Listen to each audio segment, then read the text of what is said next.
Hi friends, good evening. ನೀವೆಲ್ಲ ಹೇಗಿದ್ದೀರಾ? ನೀವೆಲ್ಲ ತುಂಬ ಚೆನ್ನಾಗಿದ್ದೀರಾ ಅಂತ ಅಂದ್ಕೊಳ್ತೀನಿ. ನಾನು ಇವತ್ತು ಸಂಜೆ ಮೇಲೆ ಬ್ಲಾಗ್ ಮಾಡ್ತಾ ಇದ್ದೀನಿ. ಇವತ್ತು ಸೋಮವಾರ ಆಗಿತ್ತಲ್ವ, ಬೆಳಿಗ್ಗೆಂದೆಲ್ಲ ಇರುತ್ತಲ್ಲ ಮಾಮೂಲಿ ಕೆಲಸಗಳೆಲ್ಲ, ಅದಕ್ಕಾಗಿ ಬ್ಲಾಗ್ ಮಾಡೋಕ್ಕಾಗಲಿಲ್ಲ. ಈಗ ಸಂಜೆ ಮೇಲೆ ಮಾಡ್ತಾ ಇದ್ದೀನಿ. ಈಗ ನೆನ್ನೆ ಸ್ವಲ್ಪ ವಾಶ್ ಮಾಡಿ ಇಟ್ಟ ಬಟ್ಟೆಗಳೆಲ್ಲ ಐತೆ, ಅದು ಸ್ವಲ್ಪ ಮಡಚಿಡಬೇಕು. ಅದು ಮಡಗ್ತಾನೆ ನೆನ್ನೆ ನನ್ನ ಮಗಳಿಗೆ ಸ್ವಲ್ಪ ಹಬ್ಬಕ್ಕೆ ಹೊಸ ಬಟ್ಟೆ ತಂದಿದ್ದೀವಿ, ಅದನ್ನು ತೋರಿಸ್ತೀನಿ ಬನ್ನಿ. ಬಟ್ಟೆ ಮಡಿಸ್ತಾ ಅವ್ಳಿಗೆ ತಂದಿರೋ ಹೊಸ ಬಟ್ಟೆನ ತೋರಿಸ್ತೀನಿ, ನೋಡ್ಕೊಬರೋಣ ಬನ್ನಿ.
ಸರಿ ಬೇಗ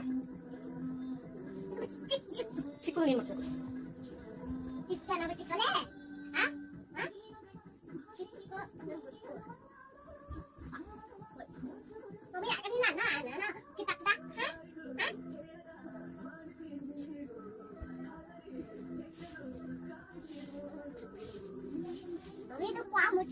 ಚಿಕ್ಕದಲ್ಲಿ ಮಾಡ್ತೀನಿ.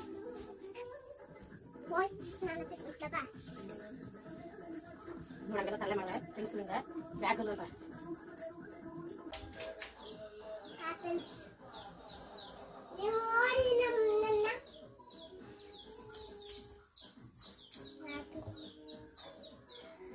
ಬೀಳಿಸ್ಬಿಟ್ಟೆ ಬಿಡು.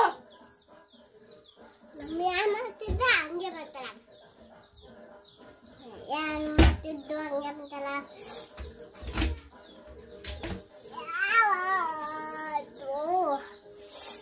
ಓಲ್ ಮಾತ್ಕೊಳ್ಳ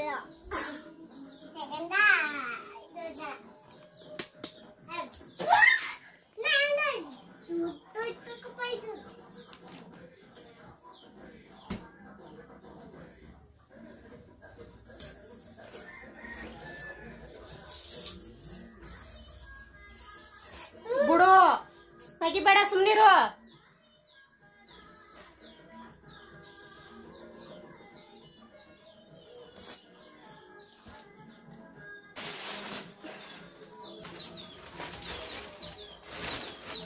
ಕೂರ.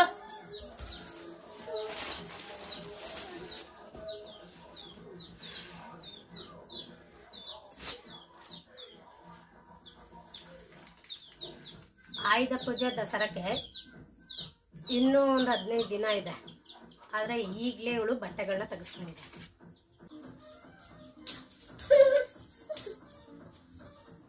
ಇದನ್ನ ಸ್ವಲ್ಪ ಚೆನ್ನಾಗಿ ತೋರಿಸ್ಕೊಳ್ತೀನಿ, ಅದು ಬೆಳಕಿಗೆ ಸರಿಯಾಗಿ ಕಾಣಲಿಲ್ಲ. ನೋಡಿ ಈಗ ಎಷ್ಟು ಚೆನ್ನಾಗಿ ಕಾಣ್ತಾ ಇದೆ ಅಂತ. ಇದೊಂದು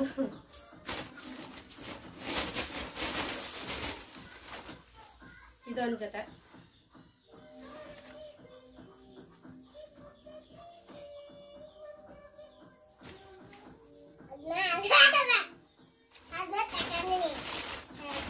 ಅದ್ರ ಜೊತೆಗೆ ನನ್ನ ಫೇವ್ರೆಟ್ ಕಲರ್ ಪಿಂಕು. ನೋಡಿ ಈ ತರ ಇದ್ರ ಕೈಯಲ್ಲಿ ತರ ದಾರ ಕೊಟ್ಟಿದ್ದಾರೆ. ಇದು ಈ ಥರ ಇತ್ತು ಉದ್ದಕ್ಕೆ. ನಾನು ಇದನ್ನ ಹೇಗೆ ಹಾಕೋದಪ್ಪ ಅಂತ ತನ್ನ ಮೇಲೆ ಸಯ್ಯೋ ಈ ಥರ ಬಟ್ಟೆ ತಂದ್ಬಿಟ್ನಲ್ಲ, ಈ ಕೈ ಹಿಂಗೆ ಅವಳ ಕೈ ಅಷ್ಟೇ ಉದ್ದ ಬರ್ತದೆ, ಇದು ಕೈ ಗಂಟೆ ಇಲ್ಲಿ ಗಂಟೆ ಬರುತ್ತೆ. ನಾನು ಇದನ್ನ ಹಿಂಗೆ ಹಾಕೋದಪ್ಪ ಅಂತ ಅನ್ನಿಸ್ತಾ ಇದೆ. ಆಮೇಲೆ ನೋಡ್ತೀನಿ ಒಂದು ದಾರ ಹಿಂಗೆ ಎಳಿಬೋದು, ಹಿಂಗೆ ಎಳೆದು ಈಗ ಶಾರ್ಟ್ ಮಾಡ್ಕೋಬೋದು. ಇಲ್ಲಿ ನೋಡಿ ಇಷ್ಟೇ ಬರೋದು, ಇದು ಕೈ ಇಲ್ಲಿ ಬರುತ್ತೆ, ಇದು ದಾರ ಇಷ್ಟು ಉದ್ದ ಬರುತ್ತೆ.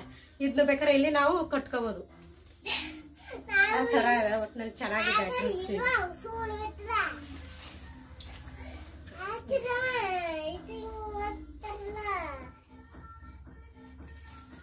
ನಾನ್ ತಕೊಂಡಿದ್ದು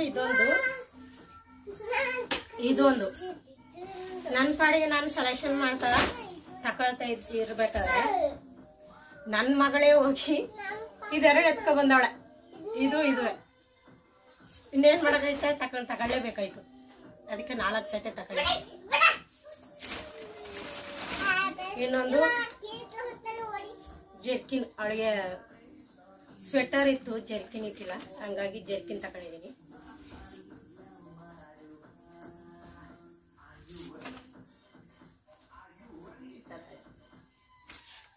ಈ ಜರ್ಕಿನಿಗೆ ಒಂದು 350 ಇರ್ಬೋದು ಅಷ್ಟೇ, ಜಾಸ್ತಿ ಏನಿಲ್ಲ. ಇದು ಬಟ್ಟೆಗಳಿಗೂ ಅಷ್ಟೇ ಕಮ್ಮಿನೇ, ಜಾಸ್ತಿ ಏನಿಲ್ಲ. 470 450 ಈ ಥರ, ಒಟ್ಟು 2000 ಚಿಲ್ಲರೆ ಆಗಿರ್ಬೋದು ಅನ್ಕೊಳ್ತೀನಿ. ಬಿಡು ಎಲ್ಲ ಹಾಕಿರೋದು. ಹಂಗೆ ನನ್ನ ಪಾಡಿಗೆ ನಾನು ಶಾಪಿಂಗ್ ಮಾಡ್ತಿರ್ಬೇಕಾರೆ ನನ್ನ ಮಗಳು ಒಂದ್ ಸೈಡ್ ನಿಂತ್ಕೊಂಡು ಅವಳಿಗೆ ಬೇಕಾಗಿದ್ನಲ್ಲ ಎತ್ಕೊಂಡು ಬರ್ತಾವಳೆ. 2 ಜೊತೆ ಅಲ್ಲ, ಒಂದ್ 4-5 ಜೊತೆ ಎತ್ತಿ ಕೈಲಿ ಇಟ್ಕೊಂಡಿದ್ದ. ಆದ್ರೆ ನಾನೊಂದ್ 2 ಜೊತೆ ಸೆಲೆಕ್ಟ್ ಮಾಡ್ಕೊಂಡು, ನಾನು ಸೆಲೆಕ್ಟ್ ಮಾಡಿದ 2 ಜೊತೆ ಸೇರಿಸಿ 4 ಜೊತೆ ತಂದಿದ್ದೀನಿ.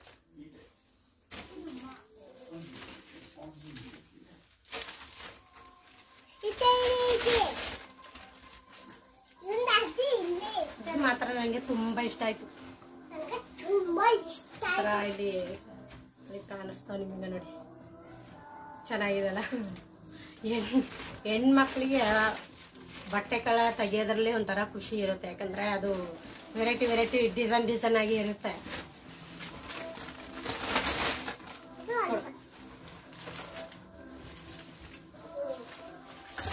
ಹಬ್ಬ ಇನ್ನೊಂದು 15 ದಿನ ಇದೆ ಅನ್ನಗ್ಲೇ ಈಗಲೇ ಶಾಪಿಂಗ್ ಮಾಡ್ಬಿಟ್ಟಿವಿ.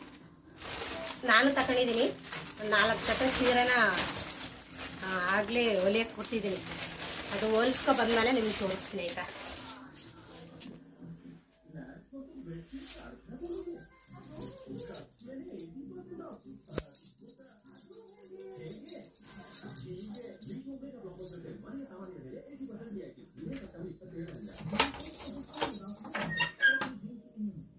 ನಾನು ನೋಡಿ ರೂಮ್ಗೆ ಬೀಗ ಹಾಕ್ಬೇಕು.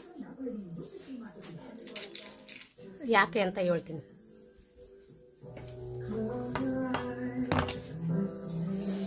ಯಾಕೆಂದ್ರೆ ನಾನು ಈಚೆ ರೂಮಲ್ಲಿ ಇದ್ದೀನಿ ಅಂದ್ರೆ ನನ್ನ ಮಗಳು ನಾನು ಆ ಕಡೆ ರೂಮಲ್ಲಿ ಏನಾದ್ರು ಕೆಲಸ ಮಾಡ್ತಿದ್ರೆ ನನ್ನ ಮಗಳು ಈಚೆ ರೂಮಲ್ಲಿ ಸೇರ್ಕೊಂಡು ಏನಾದ್ರು ಒಂದು ಕಿತಾಪತಿ ಮಾಡಿರ್ತಾಳ. ಅದಕ್ಕೆ ನಾನು ಬೀಗ ಹಾಕ್ಬಿಟ್ಟಿದ್ದೆ.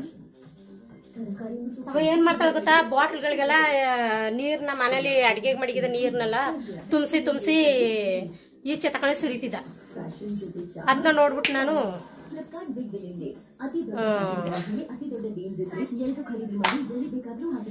ಬೀಗ ಎಷ್ಟೊಂದು ಗಲಾಟೆ ಮಾಡ್ತಾಳೆ ಗೊತ್ತಾ. ಈಗ ನೋಡಿ ನಾನು ಹಿಂದೆ ಇದೆ.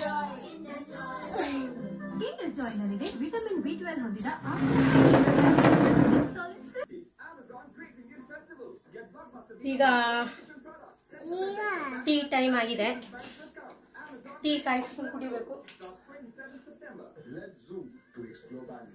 ಟೀ ಕಾಯಿಸಿ ಕುಡಿಬೇಕು. ಈಗ ಟೀಗಿಂತ ಜಾಸ್ತಿ ಕಾಫಿನೇ ಕುಡಿಯೋದು ನಾನು.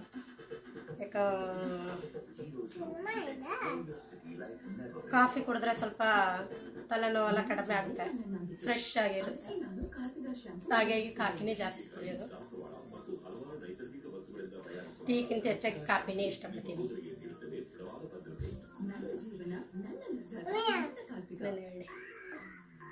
ನಾನು ಆಯುಧ ಪೂಜೆ ದಸರಾ ಹತ್ರ ಬಂತು.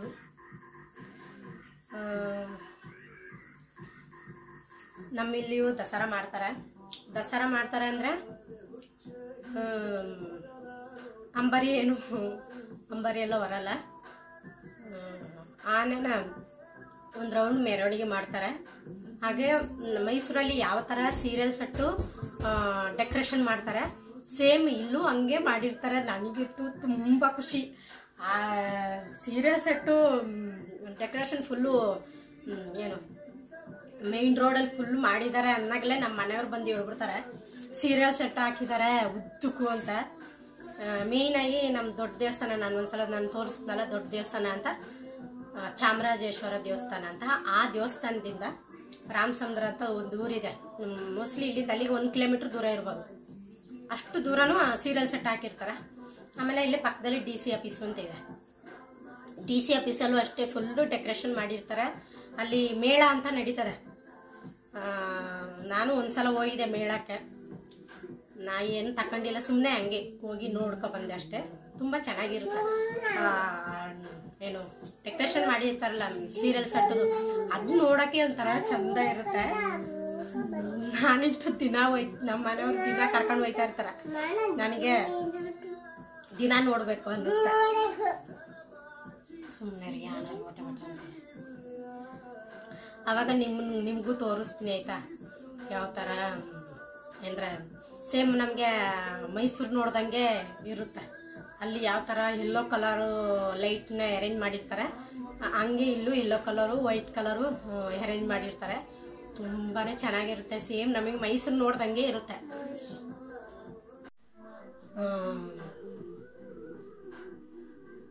ಯಾಕಂದರೆ ಚಾಮರಾಜನಗರಕ್ಕೂ ನಮ್ಮ ಮೈಸೂರಿಗೂ ಸ್ವಲ್ಪ ನೆಂಟಿದೆ ಅಲ್ವಾ, ಹಾಗಾಗಿ ದಸರಾನ ಅಲ್ಲಿ ದಸರಾ ಟೈಮಲ್ಲಿ ಎಲ್ಲೂ ಹಂಗೆ ಮಾಡ್ತಾರೆ.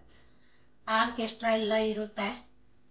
ಹೋದ ವರ್ಷ ರಾಜೇಶ್ ಕೃಷ್ಣ ಸರ್ ಅವ್ರು ಬಂದಿದ್ರು ಆಡ್ಲಿಕ್ಕೆ. ಈ ವರ್ಷ ನೋಡ್ಬೇಕು ಯಾರು ಬರ್ತಾರೆ ಅಂತ, ನೋಡೋಣ. ತುಂಬ ಕ್ಯೂರಿಯಾಸಿಟಿಯಲ್ಲಿ ಇದ್ದೀನಿ.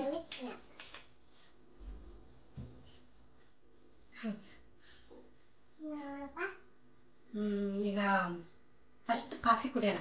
ಕಾಫಿ ಕುಡಿತಾ ಮಾತಾಡ್ತೀನಿ ನಿಮಗೆ. ಫ್ರೆಂಡ್ಸ್ ನೋಡಿ, ಇದು ನಮ್ಮ ಪಕ್ಕದ ಮನೆಯವ್ರದ್ದು ಕೋಳಿ. 2 ಕೋಳಿಗೆ 8 ಮರಿ ಇದೆ. 2 ಕೋಳಿಗೆ 8 ಮರಿ ಹೇಗೆ ಆಯಿತು ಅಂತ ನಾನು ಕೇಳಿದೆ. ನನಗೂ ಗೊತ್ತಿಲ್ಲ ಇದು ಹೆಂಗೆ ಅಂತ. 1 ಕೋಳಿಗೆ 8 ಮರಿ 10 ಮರಿ ಇರೋದು ನಾನು ನೋಡಿದ್ದೀನಿ. ಇದು 2 ಕೋಳಿಗೆ ಅದು ಹೆಂಗೆ ಕೂರಿಸ್ದಳು ಅಂತ ನನಗೆ ಗೊತ್ತಿಲ್ಲ. ಒಟ್ಟಿನಲ್ಲಿ ನಮ್ಮ ಮನೆ ಸೈಡಿದು 2 ಮರಿ 2 ಕೋಳಿ 8 ಮರಿನೇ ಸೇರಿಸ್ಕೊಂಡು ಮೇಯ್ತಾಯಿತ್ತು. ನಾನು ಅವಾಗ ಕೇಳಿದೆ ಇದೆಂಗೆ 8 ಮರಿಗೆ 2 ತಾಯಂದಿರು ಅಂತ ಕೇಳಾಗ ಅವಳು ಒಂದು ಫಿಲಮ್ ಸ್ಟೋರಿ ಹೇಳಿದಳು. ಈಗ ನೋಡಿ, ಜಮೀನ್ದಾರು ಫಿಲಮ್ ಇದೆಲ್ಲ ವಿಷ್ಣುವರ್ಧನ್ ಸರ್ದು, ಅದರಲ್ಲಿ ರಾಶಿ ಮೇಡಮ್ ಮತ್ತು ಪ್ರೇಮ ಮೇಡಮ್ಗೆ ಒಬ್ಬನೇ ಮಗೆ ಆಗಿ ಇದ್ದಾನಲ್ಲ, ಆ ಸ್ಟೋರಿ ಹೇಳಿದ್ಳು. ಹಾಗೆ ಇವರು ಇಬ್ಬರು ಹೊರಗಿದ್ರು. ಇಬ್ರಿಗೂ ಯಾರ ಮಕ್ಕಳು ಯಾರ್ದು ಅಂತ ಗೊತ್ತೇ ಇಲ್ಲ ಅಂತ ಅವಳು ಹೇಳಿದ್ಳು. ಅದಕ್ಕೆ ತುಂಬ ನಗು ಬಂತು ನನಗೆ. ನಮ್ಮ ಮನೆಯವರು ನಾವೆಲ್ಲ ನಕ್ಕದು ಸುಮಾರು. ಅವಳ ಮಾತು ಕೇಳ್ಕೊಂಡು ನೋಡಿ, ಇಲ್ಲಿ ತೋರಿಸ್ತಾ ಇದ್ದೀನಲ್ಲ, ಇದೇ ಮನೆ ಅವಳದು ಕೋಳಿ ಅದು. ಫ್ರೆಂಡ್ಸ್, ಈಗ ತಾನೇ ಕಾಫಿ ಕುಡ್ಕೊಬಂದೆ. ಹಾಗೆಯೇ ನಿಮಗೆ ಒಂದು ಕೋಳಿ ಸ್ಟೋರಿನೂ ಸಹ ಹಾಕಿದ್ನಲ್ಲ, ತುಂಬ ಕಾಮಿಡಿಯಾಗಿತ್ತು. ನಾನಂತೂ ನಮ್ಮ ಮನೆಯವರು ನಾನು ಫುಲ್ ಹೇಳ್ತಾ ದಿನ ಪೂರ್ತಿ ನಗ್ತಾಯಿದ್ದು. ತುಂಬ ಕಾಮಿಡಿಯಾಗಿತ್ತಲ್ವ. ನೋಡಿ ಹೇಗೆಲ್ಲ ಇರುತ್ತೆ ಅಂತ. ಈ ಬ್ಲಾಗ್ನ ಇಲ್ಲೇ ಎಂಡ್ ಮಾಡ್ತಾಯಿದ್ದೀನಿ. ಇನ್ನು ಮಧ್ಯಾಹ್ನ ಮಾಡಿದ ಅನ್ನ ಇದೆ. ನಾನು ಸ್ವಲ್ಪ ಲೇಟಾಗಿ ಅಡುಗೆ ಮಾಡಿದ್ದು, ಹಂಗಾಗಿ ಮಧ್ಯಾಹ್ನ ಮಾಡಿದ ಅನ್ನ ಇದೆ. ಸಾರು ಮಾಡಬೇಕು. ಸಾರು ಏನಂದರೆ ನುಗ್ಗೆ ಸೊಪ್ಪಿನ ಉಪ್ಸಾರು. ನಿಮಗೆ ನುಗ್ಗೆ ಸೊಪ್ಪಿನ ಉಪ್ಸಾರು ಬೇಕು ಅಂದರೆ ನಂದು ಇನ್ನೊಂದು ಚಾನಲ್ ಇದೆ, Divya RK YouTube cooking channel ಅಂತ. ದಿವ್ಯಾ RK ಕುಕ್ಕಿಂಗ್ ಚಾನಲ್ ಅಂತ. ಅದರಲ್ಲಿ ಹಾಕಿರ್ತೀನಿ, ನೀವು ಅದನ್ನ ನೋಡ್ಕೊಬನ್ನಿ. ಅದರಲ್ಲಿ ನಂದು ಫೋಟೋಸ್ ಹಾಕಿದ್ದೀನಿ. ನಂದು ನನ್ನ ಮನೆಯವರು ನಾವಿಬ್ಬರು ನಿಂತ್ಕೊಂಡಿರೋ ಫೋಟೋನೇ ಬರುತ್ತೆ ಅದರಲ್ಲಿ. ನೀವು ಚೆಕ್ ಮಾಡಿ ಆಯಿತಾ. ಇನ್ನೊಮ್ಮೆ ಹೇಳ್ತೀನಿ ಚಾನಲ್ ಹೆಸರು ಏನಂತ. ದಿವ್ಯಾ RK. ದಿವ್ಯಾ ಅಂದ್ರೆ ನನ್ನ ಹೆಸರು, R ಅಂದರೆ ರೀತಿಶಾ ನನ್ನ ಮಗಳ ಹೆಸರು, K ಅಂದರೆ ಕೇಶವಮೂರ್ತಿ ಕೆಂಪರಾಜ್ ನಮ್ಮ ಮನೆಯವ್ರ ಹೆಸರು. ಕುಕ್ಕಿಂಗ್ ಚಾನಲ್ ಆಯಿತಾ, ಅದು ಚೆಕ್ ಮಾಡಿ, ಹಿಂಗೆ ಸಿಗುತ್ತೆ ನೋಡಿ, ಸಪೋರ್ಟ್ ಮಾಡಿ. Thank you.